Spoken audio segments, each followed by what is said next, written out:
This is our fourth day, our third full day on Holland America's Oosterdam ship, traveling through South America and going to Antarctica.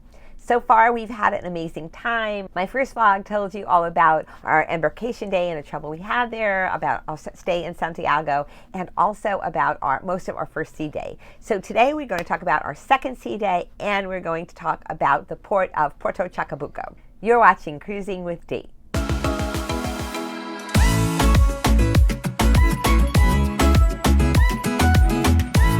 It is our fourth day, our third day, full day on the ship, and we are traveling towards the Chilean Fjords. We saw a little bit of the fjords yesterday. It was spectacular, and I'm going to tell you a little bit more about that. But first, I'm going to wind you back. The first full sea day was Dressy night, and Dressy night, it was not that dressy on Holland America. You know, people here, we are packing for travel. We're packing for cold weather. We've got a lot of camera equipment.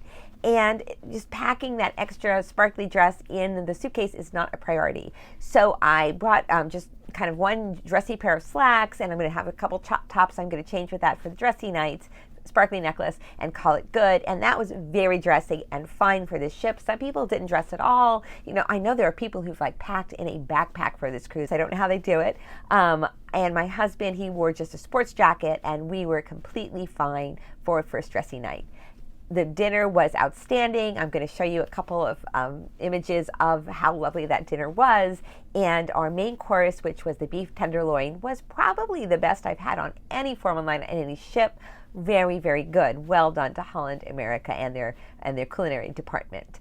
So after dinner, the formal welcome for the captain happened. We had a quick toast to the start of the cruise. He introduced some of his high-level staff to us. And there we go. We were really and truly well on our way. Due to leaving San Antonio port so late, we ended up having a second sea day and no visit to Puerto Montt. So our second D day, it was just really relaxing. I felt like my husband and I really got the feel for the ship. The first day, I wasn't sure there was going to be enough to do. I wasn't sure there'd be enough music. And I hadn't gotten into like the Holland America vibe yet. I mean, obviously my last couple of cruises were like Carnival and Royal Caribbean. And so a very different vibe and a very different like purpose for travel for me. So I was very surprised at how nice that second sea day was. We really got into feeling like we were on a grand voyage. One of our favorite things that happened was in the afternoon, the captain opened the bow of the ship and we got to go out there for our first scenic cruising. We were coming down a channel. We had mountains to one side on mainland Chile, and on the other side we had one of the longest, the longest island in the Chilean archipelago. By the way, I'm terrible with pronunciations, as you've noticed. I've been a print journalist my whole life. So I write, and I realized I never had to pronounce things correctly until I started my YouTube channel. So just bear with me. But I think it's called the archipelago. Yeah, something like that, where it's just long and beautiful island. I saw some sea lions on the island. It was so nice to be out on the bow of the ship. The captain does open that for us on certain days when we are in Antarctica or doing some other scenic cruising. We are going through some more fjords this afternoon. The bow will not be open, but tomorrow we are going to be going to our first glacier. So the bow will be open then, and I will be telling you all about that. Ratcheting back to that first day, it was crowded. I'm not going to lie. There were a lot of people who wanted to be on the bow for the first scenic cruising. I have noted other spots on the ship where I can go. 3, the promenade, you can walk around and from side to side. So that's going to give you a little bit, if you're running around with your camera like I do, to see both sides of where we are.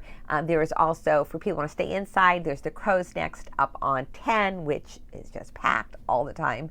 And there are a couple of little other spots in the front of the ship, plus a really nice area for the sea view pool on the back of the ship where you can get amazing views. Before that scenic cruising 2 days ago, I took a dance class called Permission to Dance. If you like to line dance, and I'm not talking country line dancing, but more of like your cruise ship line dancing or modern line dancing, this was a great class. It was led by JC, and it was excellent. There was a cool down, it was a warm up.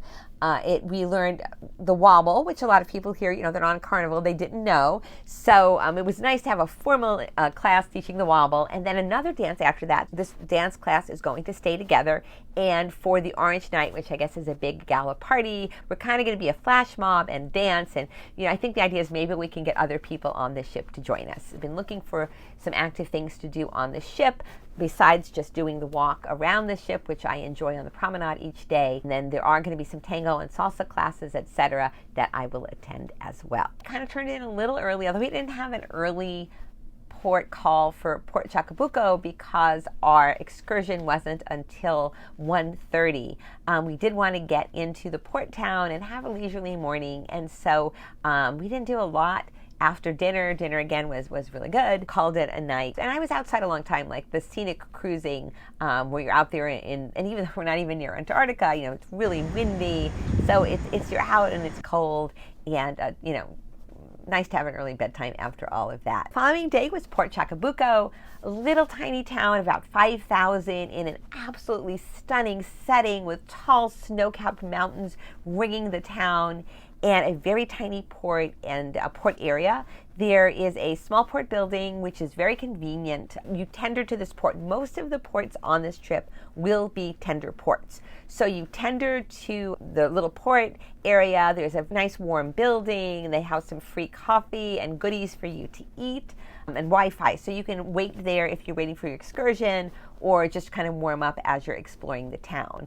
In the town wasn't much. There was a little supermarket there. You can take shuttles into a bigger city, Port Eisen, but we did not feel like we had enough time to do that since the transportation is a small van, municipal van, and the timing is a little erratic. So we decided to just hang around in the morning in the little city, Puerto Chacabuco. We enjoyed it. We walked around. There were some gorgeous views of the ship and the mountains. There were about, I think I saw 3 restaurants if you wanted to just catch a meal and you didn't have anything planned for the day. That was the morning, and then we took off at 1:30 for our Nature in Patagonia excursion. This was a 2-hour walk through a nature preserve. It was listed as strenuous on the schedule, and it was not a strenuous walk at all. It was very flat. And the pace was fine, and I'm not a super fast walker, and it was not a fast walk. But you do have to be aware there's lots of little roots and there's pebbles everywhere. If you had any mobility issues, you really could not take this particular excursion. It was very nice. There were 3 groups, so you were not alone in the forest, but we spaced out the 3 groups. 3 different buses took us from the port about 15 minutes to the excursion. And the walk was wonderful. I learned a ton about specific plants and trees, etc., that are unique to the Patagonia forest. We saw an amazing waterfall, and it was just really nice to just get out and walk for 2 hours because we're going to be on the ship for a really long time. After that, the excursion took you over to a little building that had an open pit fireplace where whole lambs were roasting, and there was a view of a beautiful alpine lake. And we had just kind of a little feast. It was a lamb and local square empanadas, some cheesecake for dessert, which I didn't stay for because I was running around looking at things, and a little bit of a Chilean dance demonstration as well. It was a wonderful excursion. We got back to the ship, ended up just catching a very small bite right as the buffet was closing, just to have some kind of a dinner. I ended up mostly in that evening. The scenery was spectacular. We were coming back out of the channel. Now, I had woke up that morning at 7 a.m. to get photos of us coming into the channel, which was great, but it was very, very overcast. But in the afternoon, the sun had come out, and the colors and the scenery was spectacular. So I was out on mostly my balcony for hours, just really taking photos and enjoying the incredibly beautiful scenery of Patagonia. Late last night, I tried out the casino. If you are a gambler, and you may be following me because I do talk about gambling, especially on Carnival and the larger ships, it is a very tiny casino. There are slot machines, not a lot of the really newest machines, There are a lot of electronic machines that are still working with cherries and bars and bells and that sort of older type of a slot machine. But I hung out. It was nice because the piano player is right there, so I could listen to the piano player, and just, I didn't want to go to bed early. It was a pleasant way to spend the evening. And then they did a kind of an interesting little lottery where once every hour, if you're sitting in a machine, they pick numbers and your machine picks numbers, and like $100 was given away when I was sitting there, and it happened, and I got $5, which was just kind of weird. Like all the machines started going off. It was fun and a kind of nice little bonus thing that HAL's casino does. Woke up about 8:30 this morning. My husband was getting a spa treatment, which he really enjoyed. He got a massage. I just washed my hair. It takes a while. And we went down for the 10 o'clock port talk on our next port, which is Port Arenas.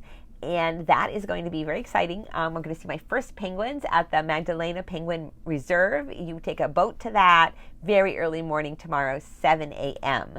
And that is our morning. We have about 4 hours in the afternoon. We may walk into town depending on how we feel. The center of town is about 20 minutes from where we're going to be in port.